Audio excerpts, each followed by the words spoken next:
స్నేహితులారా, యేసు ప్రభుల వారు శిలువ మీద పలికినటువంటి 6వ మాట సమస్తమైనది. ఈ సమస్తమైనదని దేని కొరకు ఆయన పలికినాడు? ఈ సమస్తమైనది అనే మాట నుండి ఎటువంటి ఆధ్యాత్మిక విలువలను మనము పొందేటటువంటి వారంగా ఉన్నాము అనే ఆలోచనను మీతో కూడా పంచుకోవడానికి ఇష్టపడుతూ ఉన్నాను కనుక దేవుని యొక్క వాక్యాన్ని మీరు ముగింపు వరకు ఆలకించండి. మీ కుటుంబ సభ్యులతోనూ తోటి విశ్వాసులతోనూ మీరు పంచుకోనండి. ఈ వీడియో మీ ఆధ్యాత్మిక జీవితములకు ఉపయోగకరంగా ఉంది అని మీకు అనిపిస్తే దయచేసి ఈ ఛానల్ను సబ్స్క్రైబ్ చేసుకొనవలసినదిగా మనవి చేస్తూ ఉన్నాను. యేసు ప్రభు పలికిన 6వ మాట సమస్తమైనది. స్నేహితులారా, ప్రభుల వారు ఈ మాట మాట్లాడే సమయానికి శిలువ మీద నిస్సహాయతతో కాళ్ళు చేతులలో మేకులు దింపబడి కదిలలేని స్థితిలో శిలువలో వ్రేలాడుతూ ఉన్నాడు. కనీసము తనకు తాను మంచినీళ్ళు తాగడానికి కూడా అవకాశము లేదు. తనకు తాను ఆదరణ పొందడానికి, ధైర్యం పొందడానికి, తనకిష్టమైనటువంటి వ్యక్తులను చూడడానికి, వారితో మాట్లాడడానికి అవకాశం లేదు. తనకు తానుగా ఆ సిలువను నుండి బయటకు రాలేని పరిస్థితులలో ఉన్నాడు. అంటే నిస్సహాయ స్థితిలో, దాహమైన స్థితిలో, శరీరము బలహీనపరచబడిన స్థితిలో, మరణానికి చేరువైతున్నటువంటి స్థితిలో ఆయన పలికినటువంటి మాట ఏమిటంటే సమాప్తమైనది. ఈ నిస్సహాయతలో ఉన్న వ్యక్తి, కదలలేనటువంటి వ్యక్తి దేన్ని కంప్లీట్ చేసినాడండి? దేన్ని కంప్లీట్ చేసి నేను కంప్లీట్ చేసినాను అంటున్నాడండి? ఇట్ ఈజ్ ఫినిష్డ్ అని ఏ రీతిగా అంటున్నాడండి? చూడండి స్నేహితులారా, తన చుట్టూ 10ల సంఖ్యలో సైనికులు ఉన్నారు.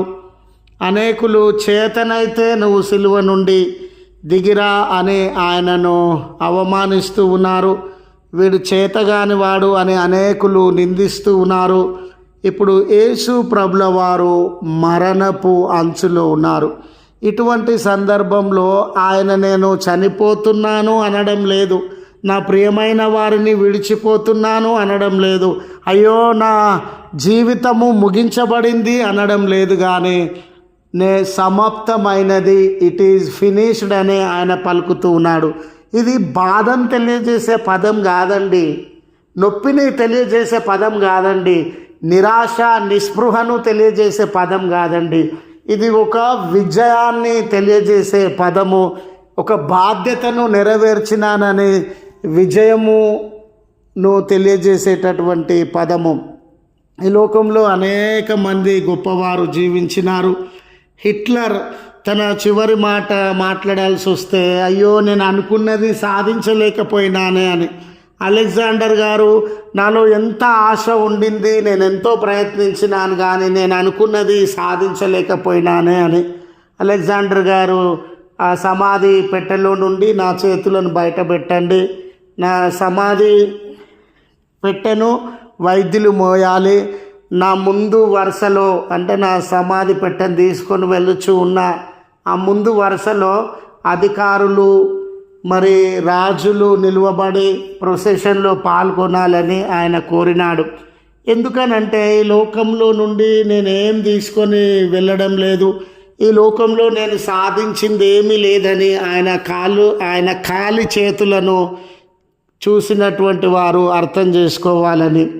వైద్యులు సమాధి పెట్టెను మోయడంలో ఏ వైద్యుడు ప్రాణాలను కాపాడలేదు అనే సత్యాన్ని ప్రజలు గ్రహించాలని. అధికారులు ముందెందుకు నడుమన్నాడంటే ఏ రాజులైనా అధికారులైనా మరణాన్ని ఆపలేరు. అంటే ఆయన మానవ నిస్సహాయతను గుర్తు చేయడానికి ఈ పద్ధతిని పాటించినటువంటి వాడుగా ఉన్నాడు. అయితే యేసుప్రభుల వారు దీనికి అతీతంగా ఇది సమాప్తమైంది అని తెలియజేస్తూ ఉన్నాడు. స్నేహితులారా, ఇటువంటి తరుణంలో ఒకసారి రష్యాలో విమానం అనేది హైజాక్ అయిందండి. ఆ హైజాక్ అయిన విమానంలో ఒక సైనికుడు ఉన్నాడు. ఆ మిలిటరీకి సంబంధించినటువంటి అధికారి ఆ సైనికునికి సీక్రెట్గా మెసేజ్ పంపినాడు. హైజాక్ అయిన విమానంలో ప్రయాణికులందరూ సురక్షితంగా ఉండాలి, శత్రువులు చనిపోవాలి, శత్రువులను మనం ఓడించాలి అని ఆ మిలిటరీ అధికారి సైనికునికి మెసేజ్ పంపినప్పుడు ఆ హైజాక్ చేయబడిన విమానంలో ఉన్నటువంటి సైనికుడు చాకచక్యంగా శత్రువులందరినీ చంపివేసి ప్రయాణికులను రక్షించినాడు. చివరగా ఆ మిలిటరీ అధికారికి అతడిచ్చినటువంటి మెసేజ్ ఏంటనంటే, ఇట్ ఈజ్ ఫినిష్డ్. మీరు చెప్పినట్టు ప్రయాణికులందరినీ నేను కాపాడినాను, శత్రువులందరూ చనిపోయినారు, ఇది ముగించబడింది, సమాప్తమైంది అనే మెసేజ్ తన అధికారికి తెలియజేసినాడు. దురదృష్టవశాత్తు మీ హైజాక్లో తీవ్రవాదుల దాడిలో ఆ సైనికుడు చనిపోయినటువంటి వాడుగా ఉన్నాడు. స్నేహితులారా, యేసు ప్రభువు పలికిన ఈ మాటలో ఏమీ సమాప్తమైందనంటే ఆయన యొక్క పని సమాప్తమైనట్లు మనం గమనిస్తూ ఉన్నాం. మనుష్య కుమారుడు పరచారం చేయించుకున్నటకు రాలేదు, అనేకులకు ప్రతిగా క్రయధనముగా తన ప్రాణాలను ఇవ్వడానికి వచ్చి ఉన్నాడని. ఏ పని మీదైతే ఈ లోకానికి ఆయన వచ్చినాడో, ఏ బలహీనులను, పాపులను, బంధకాలలో ఉన్నటువంటి వారిని, మరణానికి, శాపానికి, నరకానికి లోనైనటువంటి వారిని విమోచించాలి అనే పని మీద ఆయన ఈ లోకానికి వచ్చి ఉన్నాడు కదండి. ఆ పనిని నేను ముగించినాను అని విజయమును ప్రకటించే వార్తతో దేవునికి ఈ మాటను తెలియజేస్తూ ఉన్నాడు. ఆ బాధ్యతను ఆయన ముగించినాడని, తనకు అప్పగింపబడిన పనిని ఆయన ముగించినాడని. చూడండి స్నేహితులారా, ఆ పనిని ముగించడానికి ఎన్నో శ్రమలు, గాయాలు, అవమానాలు, చివరికి శిలువ మరణాన్ని కూడా ఆయన పొందినాడు. కానీ ఆయనకి ఇవ్వబడినటువంటి బాధ్యతను ఆయన విస్మరించలేదు. ఆ బాధ్యతను ముగించినటువంటి వాడుగా ఉన్నాడు. యోహాను సువార్త 17వ అధ్యాయం 4వ వచనంలో, చేయుటకు నాకు ఇచ్చినటువంటి పనిని నేను ముగించుచున్నాను అని ఆయన పలికినాడు. రెండవదిగా, ఆయన దేన్ని ముగించినటువంటి దేవుడుగా ఉన్నాడు, లేదా ఏది సమాప్తమైంది అని మనము ఆలోచించగలిగితే బలులు సమాప్తమైనట్లు మనం గమనిస్తాం.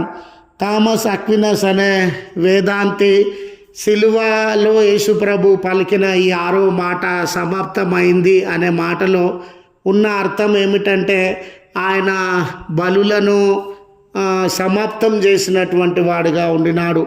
ఓటినందు మనము గమనించినప్పుడు ఆనాటి ఇశ్రాయేల్ జనాంగమునకు వారు తప్పిదములు, పాపములు, అవిధేయతతో కూడిన జీవితాన్ని జీవించినప్పుడు ఆ తప్పును లేక పాపము నుండి విడుదల పొందడానికి జంతువులను, పక్షులను బలిచ్చినటువంటి వారుగా ఉన్నారు.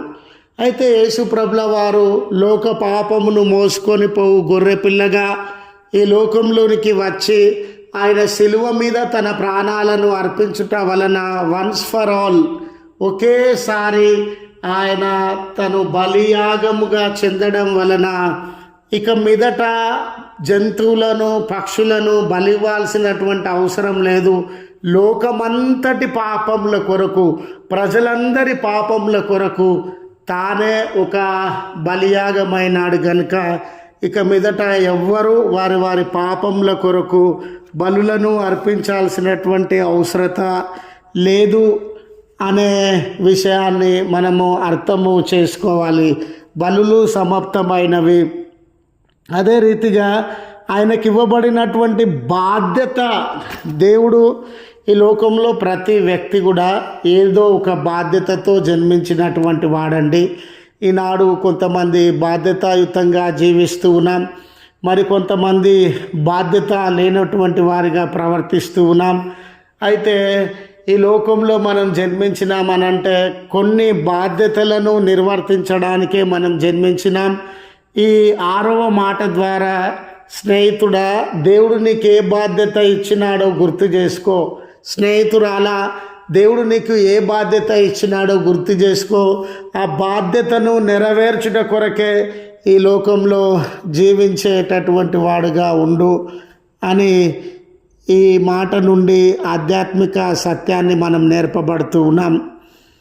తిమోతికి పౌలు గారు అదే విషయాన్ని బోధిస్తూ ఉన్నట్లుగా తిమోతికి రాసిన 2వ పత్రిక 4వ అధ్యాయం 7వ వచనంలో ఈ మాటను మనము గమనించవచ్చు. కనుక ఈ 6వ మాట నుండి ఆయన పని సమాప్తమైంది, బలులు సమాప్తమైనవి, బాధ్యతలు సమాప్తమైనవి.